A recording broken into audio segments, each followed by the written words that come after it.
Bonjour et bienvenue à toi dans cette nouvelle vidéo. Aujourd'hui on va parler du CRFPA, tu t'en doutes bien, l'examen d'une vie, l'examen qui te permet de devenir avocat. Et pour rappel, cette super playlist est en collaboration avec la prépa Dalloz, que j'ai choisie pour passer cet examen d'une vie.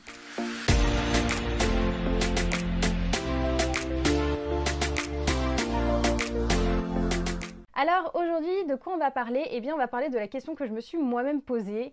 Quelle formule choisir entre les prépas estivales et les prépas annuelles? C'est vrai que c'est une question qui est fondamentale pour choisir sa prépa, puisque on sait qu'il existe beaucoup de prépas, il existe aussi beaucoup de formules, mais il n'y a pas toutes les prépas qui proposent toutes les formules. La prépa Dalloz, elle a une petite particularité, c'est que c'est une prépa de base qui est 100% à distance, mais qui propose une prépa estivale 100% faite sur Paris. Donc ça te permet, si tu es parisien par exemple, eh bien d'avoir quand même un suivi qui soit en face-to-face, si je puis dire, en chair et en os, vraiment, où tu vas pouvoir donc te déplacer si tu as besoin tout simplement d'avoir une vie un petit peu plus rythmée que si tu étais chez toi, et donc d'avoir directement un lien avec le professeur. Alors moi, qu'est-ce que j'ai choisi? Eh bien, en fait, j'ai un petit peu hésité, mais finalement, ma décision a été vite prise. C'est vrai que la prépa annuelle, ça donne assez envie dans le sens où on est préparé tout au long de l'année, on est suivi tout au long de l'année et donc on peut se dire qu'on va progresser forcément plus vite et surtout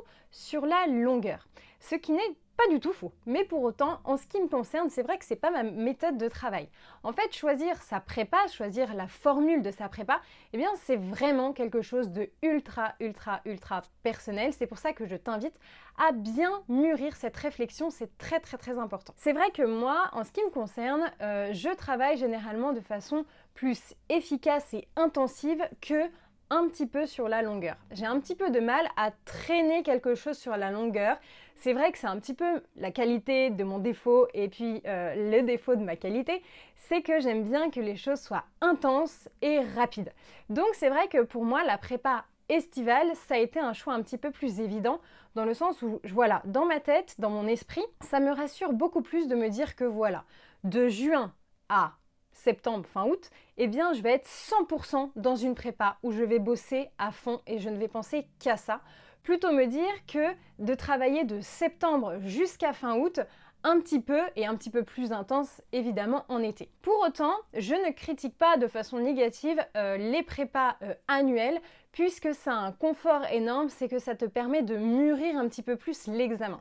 Mûrir, ça veut dire quoi? Eh bien, je vous l'ai souvent dit dans les vidéos, pour passer le CRFPA, c'est très important d'être mature. Et c'est vrai que la prépa annuelle, d'un point de vue plutôt personnel, je trouve que ça permet à l'étudiant de mûrir, puisqu'il va être accompagné tous les jours, tous les mois de l'année, pendant vraiment une année complète, voire un an et demi.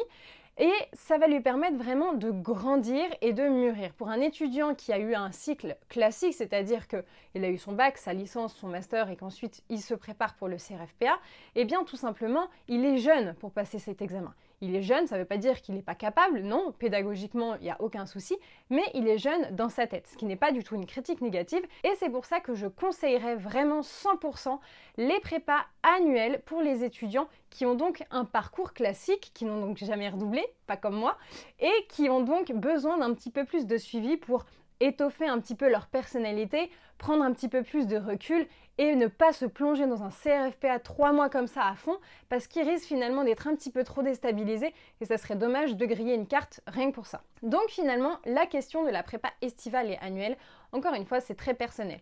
En ce qui me concerne, la prépa estivale, ça me convient tout à fait parce que moi, j'ai aucun problème à me mettre et à m'investir 100% dans quelque chose pendant 3 mois, 4 mois, mais vraiment, il n'y a aucun problème, plutôt que, voilà, faire ça sur la longueur pour un examen qui a quand même une énorme résonance, en tout cas en ce qui me concerne, et donc je préfère vraiment tout viser à fond sur l'été.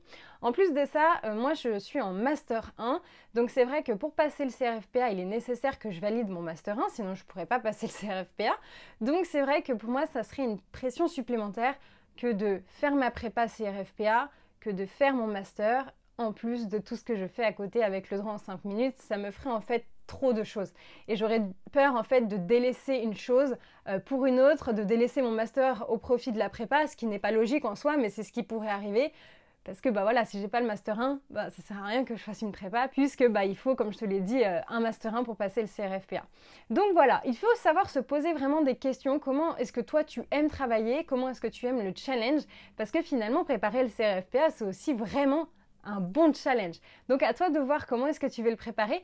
En tout cas, n'hésite pas à consulter la prépa Dalloz. Moi, je ne peux que te la conseiller. C'est celle que j'ai choisie.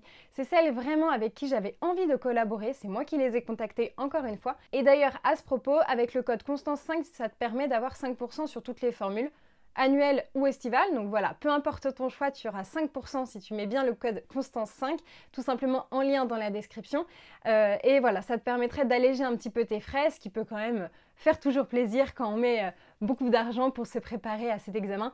Mais bon, il y a un moment, et ben, c'est nécessaire, il faut y aller et il faut y aller à fond. Donc voilà, je ne sais pas si toi tu as choisi une prépa estivale ou annuelle, en tout cas n'hésite pas à me le mettre tout simplement en description de cette vidéo et puis à liker cette vidéo, mais également à rejoindre la prépa Dalloz tout simplement sur Instagram. Voilà, je te souhaite une très bonne journée et je te dis à bientôt!